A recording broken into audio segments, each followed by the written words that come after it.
नमस्कार। मैं के बी रुस्तगी, आप सभी का एस्ट्रो फ्रेंड, अपने चैनल ज्योतिष की पाठशाला में मित्रों आप सभी का स्वागत करता हूं। आज हम मिथुन लग्न और मिथुन राशि वालों के लिए राहु और केतु का गोचर जो 18 मई 2025 को होने वाला है उसके बारे में चर्चा करेंगे। इससे पूर्व में हम मेष और वृषभ लग्न और राशि के बारे में हम चर्चा कर चुके हैं। इस वीडियो में मिथुन लग्न और मिथुन राशि वालों के लिए, जैसा आप जान रहे हैं, देख रहे हैं, नंबर 3 मिथुन राशि। अगर इसमें चंद्रमा है तो आपकी मिथुन राशि है, और 3 नंबर है तो मिथुन लग्न है। राहु जो है वर्तमान में आपकी राशि में दशम भाव पे गोचर कर रहे हैं, और 18 मई रात्रि 7:30 बजे ये, क्योंकि वक्री रहते हैं, तो दशम से नवम ग्रह में नवम का गोचर करेंगे, और ये कुंभ राशि में गोचर करके आपके नवम स्थान पर आ जाएंगे। तो इससे पहले हम चर्चा शुरू करें, मिथुन राशि वाले और मिथुन लग्न वाले जो हैं जातकों के बारे में हम आपको बताएं। ये जो जातक होते हैं इनका लॉर्ड बुध होता है, और मिथुन लग्न और राशि वालों के लिए बुध जो हैं लग्न के और चतुर्थ के स्वामी हैं। इस लग्न के या राशि के जो जातक होते हैं, यहाँ पर बुध क्या है? बुध बुद्धि, वाणी, आपकी स्किन, ये इन चीज़ों के कारक होते हैं। बुद्धि और वाणी जिसमें आपको समाज में मान सम्मान और श्रेष्ठता लेके आती है। तो और बुध ग्रह इस तरह के भी ग्रह हैं कि जिस ग्रह के साथ युति में बैठ जाएं तो उन्हीं के साथ हो जाते हैं। एक कहावत है, पानी रे पानी तेरा रंग कैसा, जिसमें मिला दूं मैं उस जैसा। तो ये तुरंत उसके अनुरूप ढल जाते हैं, बड़ी जल्दी दोस्त बनाने वाले। लेकिन इनमें एक नेचर होती है कि तनिक जरा सी बात पे एकदम बच्चों की तरह व्यवहार करते हैं। बच्चों की तरह व्यवहार मतलब खिलौना दे दो तो खुश हो जाएंगे, छीन लो तो रोने लगेंगे, नाराज भी जल्दी हो जाएंगे। इस तरह की इनकी नेचर होती है। बहुत ही कामुक प्रवृत्ति के होते हैं। और अब आइए इस गोचर राहु और केतु जो ब्रह्मांड का किसी भी जातक को जो सबसे ज़्यादा अगर परिवर्तन लेके आता है तो ये राहु और केतु का गोचर लेके आता है। क्योंकि राहु की जिस भाव में वो गोचर करेगा 3 दृष्टियाँ, केतु जिस भाव में गोचर करेगा 3 दृष्टियाँ, तो कुल मिलाकर 12 भावों में से 8 भावों को ये प्रभावित करते हैं अपने गोचर में। और राहु जो है एक, जैसे हम बता चुके हैं, इन्फिनिट, इसकी कोई लिमिट नहीं है लेने की और देने की। क्योंकि मानव शरीर के हिसाब से गर्दन या उसके ऊपर का मुंह जो होता है मानव शरीर का, वो राहु है, और नाभि और उससे नीचे का हिस्सा केतु है। राहु को खूब चाहिए, बहुत चाहिए, और इसका पेट नहीं भरता क्योंकि इसका पेट नहीं होता। जितना डालोगे कम है, जितना चाहिए कम है। और राहु जो जैसे कारक होते हैं शराब के, मैखाने के और कीचड़ के, और इसके अलावा आपके घर में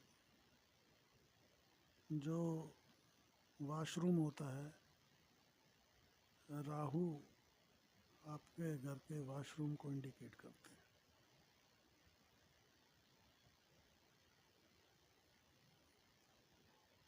राहु जो है बहुत ही कलयुग के राजा, इतने पावरफुल कि सूर्य को भी ग्रहण लगा देते हैं। और ये कोई ऐसे ग्रह नहीं है जो ठोस हैं, ये एक छाया ग्रह हैं। और जिस भी ग्रह के साथ बैठते हैं उसके अनुरूप आचरण करते हैं, बहरूपिये की तरह। और जन्म कुंडली में जो इनका स्थान दिया होता है उसको आंकने का भी तरीका जैसा हम बता रहे हैं, हर भाव में धीरे धीरे आपको 12 भावों का हिसाब किताब भी मिलेगा। तो औरों से ये अलग, क्योंकि चंद्रमा, सूर्य, मंगल, बुध, बृहस्पति, शुक्र, इन ग्रहों का जो है दृष्टि प्रभाव तात्कालिक मैत्री और शत्रुता से देखा जाता है।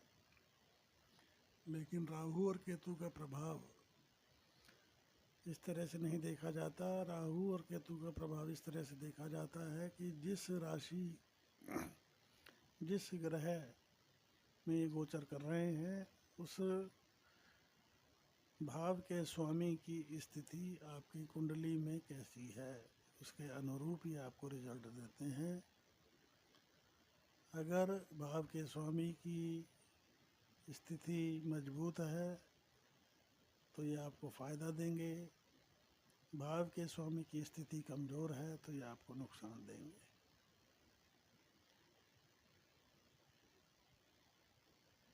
और उसके विपरीत केतु एक अत्यंत शुभ ग्रह है, लेकिन जो वो दृष्टि राहु की समसप्तक होती है, राहु केतु के ऊपर रहती है, तो एक कहावत है कुसंग हानि। केतु तो अपने आप में इतना शुभ ग्रह है, लेकिन ये राहु के साथ जुड़ा हुआ है, इसलिए ये भी अशुभता से बचा नहीं है। और अगर कहीं कुंडली में अकेला बैठा हो और लॉर्ड के स्वामी के साथ बैठा हो, भाव के स्वामी के साथ बैठा हो, किसी शुभ ग्रह की दृष्टि हो, तो उसके प्रभाव को ये 6 गुना कर देता है। केतु का मतलब है ऊंचाई, ध्वजा, मोक्ष। मोक्ष मरने के उपरांत वाला नहीं, मोक्ष मतलब तृप्ति, संतुष्टि, चाह से ज़्यादा देने वाले आकस्मिक ग्रह राहु केतु। राहु लस्ट है, एक हवस है, उसके जिस भी भाव में बैठता है उसके प्रति उसका मोह बहुत बढ़ जाता है, उसको वो चाहिए ही चाहिए।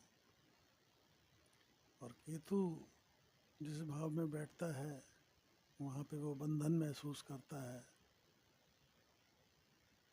और बंधन, जकड़न, जैसे सांप अजगर जो है लपेट लेता है, उस भाव में जहाँ पे भी बैठे हों उस भाव से रिलेटेड उसको बंधन की बंधनवश ही वो रहता है। अगर उस बंधन को तोड़ के वो निकल जाए, जिस भाव में केतु बैठा है तो असीम संभावनाओं को प्राप्त करता है। तो मिथुन राशि और मिथुन लग्न वालों के लिए इस टाइम राहु वर्तमान में दशम भाव में और केतु चतुर्थ भाव में गोचर कर रहे हैं। और दशम भाव में राहु अत्यंत कारक होते हैं। ये शासन से, प्रशासन से, राजनीति में आपको असीम ऊंचाइयों पे पहुंचाने वाला गोचर है। बीते 18 महीनों में मिथुन राशि वालों को अगर उनके बुध की स्थिति ठीक रही होगी और 10वें भाव पे कोई शुभ ग्रह की दृष्टि होगी आपकी कुंडली में, तो यह गोचर बहुत ही शानदार बीता होगा आपका। मान सम्मान, व्यापार, पॉलिटिक्स में है तो उच्च पद की प्राप्ति, और यहीं से 5वीं दृष्टि से आपके धन भाव को देखा होगा तो धन की वृद्धि, परिवार में वृद्धि, इस तरह की स्थितियां नज़र आई होंगी। और आपकी फॉलोइंग बड़ी होगी, आपकी बातों को मान सम्मान मिला होगा, आपका जो है धन, वैभव, हर चीज़ बढ़ाने वाला है गोचर। यहीं 7वीं दृष्टि से आपके भूमि, भवन, वाहन, सुख भाव को देख रहे हैं, तो उसमें भी आपको बड़ी गाड़ी, बड़ा घर और इस तरह की चीज़ें मिली होंगी। माता से ज़रूर थोड़ा मतभेद रहा होगा, लेकिन क्योंकि राहु जो हैं शनिवत होते हैं, शुरू में वो अपने स्वभाव को तो छोड़ते नहीं, परेशानियां तो देंगे ही, लेकिन उसके बाद सफलता देते हैं। और यहाँ से 9वीं दृष्टि थे रोग रिपुऋण को देख रहे हैं, तो यहाँ पे भी शत्रु तो बहुत हुए होंगे। जब राजनीति में होंगे, उच्च पद पे होंगे, आपको जब तरक्की मिलती है तो लोगों को ईर्ष्या भी होती है, शत्रु भी पैदा होते हैं, कोर्ट कचहरी के मामले भी पे होते हैं। तो होगा तो बहुत, लेकिन आपका कोई बिगाड़ नहीं पाएगा, क्योंकि नवम की दृष्टि षष्ठ भाव पर आपको शत्रुहंता बनाती है। तो कुल मिला के राहु का अत्यंत शुभ गोचर रहा होगा मिथुन लग्न और मिथुन राशि वालों के लिए। और जब ये 18 मई को नवम भाव में गोचर करेंगे,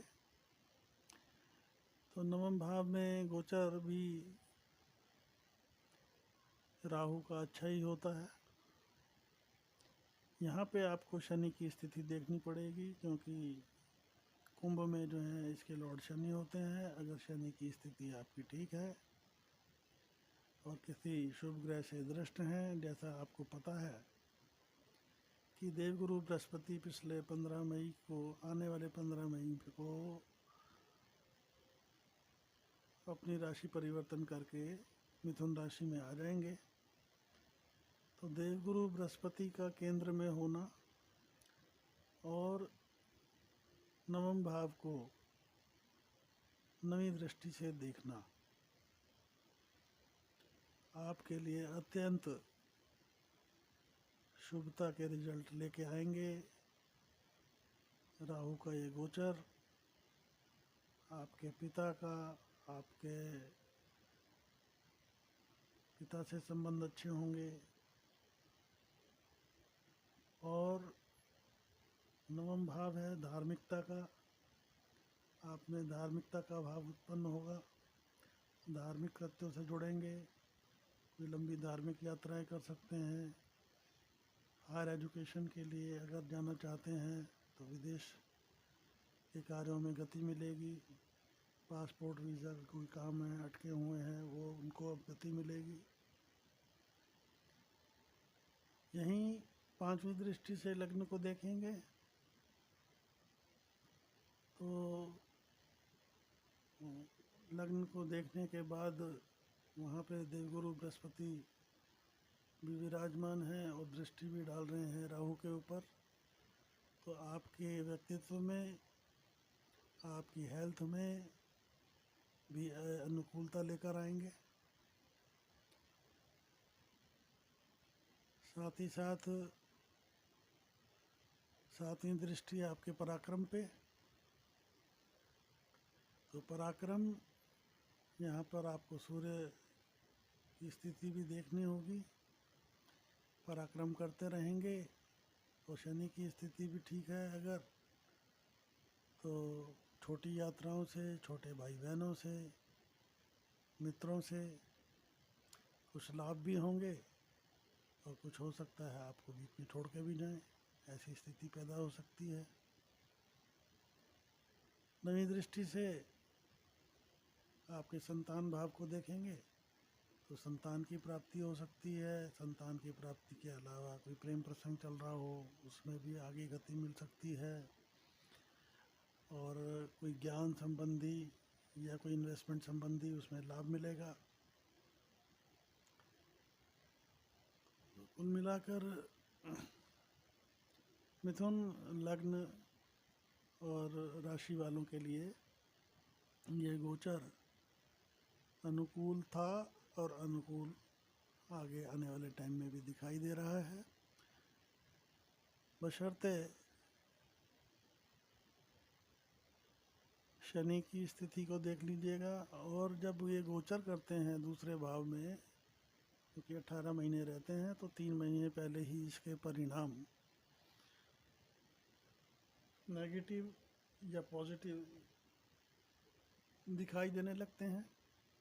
अगर अच्छे परिणाम आ रहे हैं तो कोई अच्छी बात है, अगर नहीं आ रहे हैं तो राहु के लिए आपको गणेश जी की, शिव जी की और बजरंगबली के शरण में जाना चाहिए। और देवगुरु को मजबूत करें, मंदिरों में दर्शन करें, मंदिरों में सेवा करें, गुरु को मजबूती मिलेगी। तो उस टाइम वो केंद्र में भी बैठे हैं और दृष्टि भी डाल रहे हैं नवम भाव पर, और नवम भाव जो है कारक होता है गुरु का, तो आपके लिए हर तरह से वो शुभता लेके आएंगे। अब रहा केतु के प्रभाव का, केतु चतुर्थ भाव में गोचर कर रहे हैं, तो आप इस गोचर काल में जो पिछला बीते गोचर चल रहा है, आप जो सुख भाव में गोचर कर रहे हैं, अगर बुध की स्थिति ठीक है आपकी, तो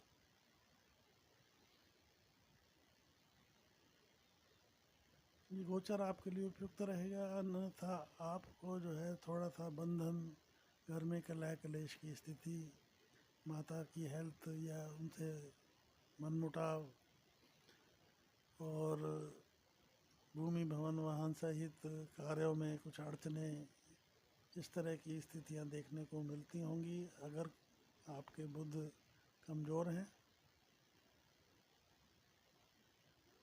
और जब ये गोचर करेंगे नवम भाव में, तो ये गोचर केतु का आपके जो है पराक्रम में होगा। तो अगर सूर्य की स्थिति मजबूत है तो ये गोचर को आप कमज़ोर मत मानिएगा केतु का, भले ही यहाँ पे ग्रहण दोष बनाएंगे, लेकिन अगर सूर्य मजबूत हैं तो आपके पराक्रम में वृद्धि करने वाले, उनके बल को ये बढ़ा देंगे। अगर केतु सूर्य के साथ बैठे हैं या सूर्य मजबूत स्थिति में केंद्र में या त्रिकोण में है, तो ये गोचर आपको शुभता देगा। और अन्यथा ये गोचर सूर्य की स्थिति कमज़ोर होने की स्थिति में आपको जो है मित्रों से धोखा, पराक्रम करने के बाद भी जो है भाग्य में थोड़ी सी अड़चनें, बाधाएं और चीज़ें देरी से प्राप्त होने की स्थिति रहेगी। छोटी यात्राएं या फिजूल खर्ची बढ़ सकती है।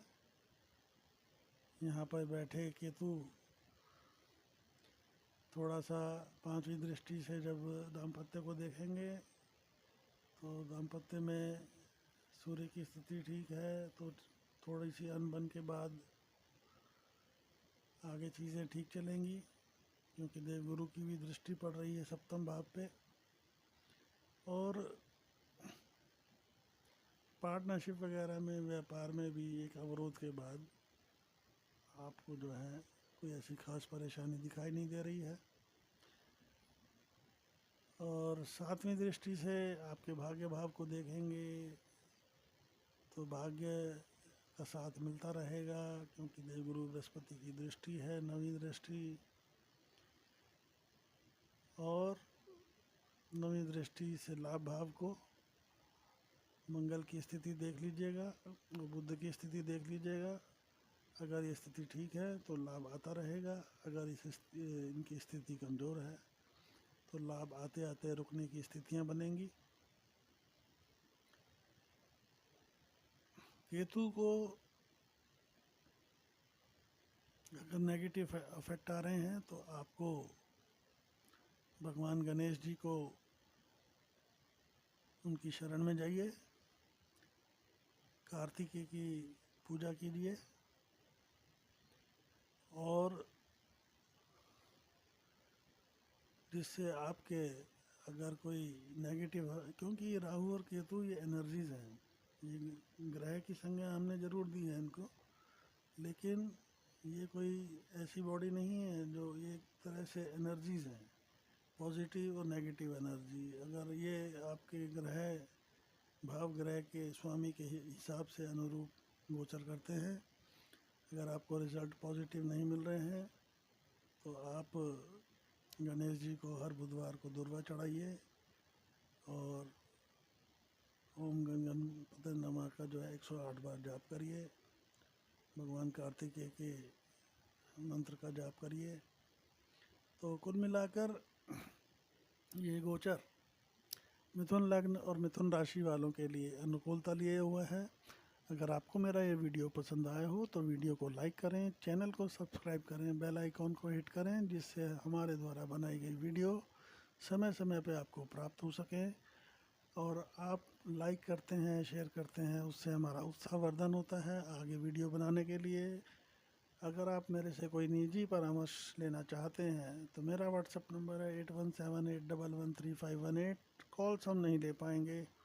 इसी के साथ नमस्कार, जय हिंद, वंदे मातरम।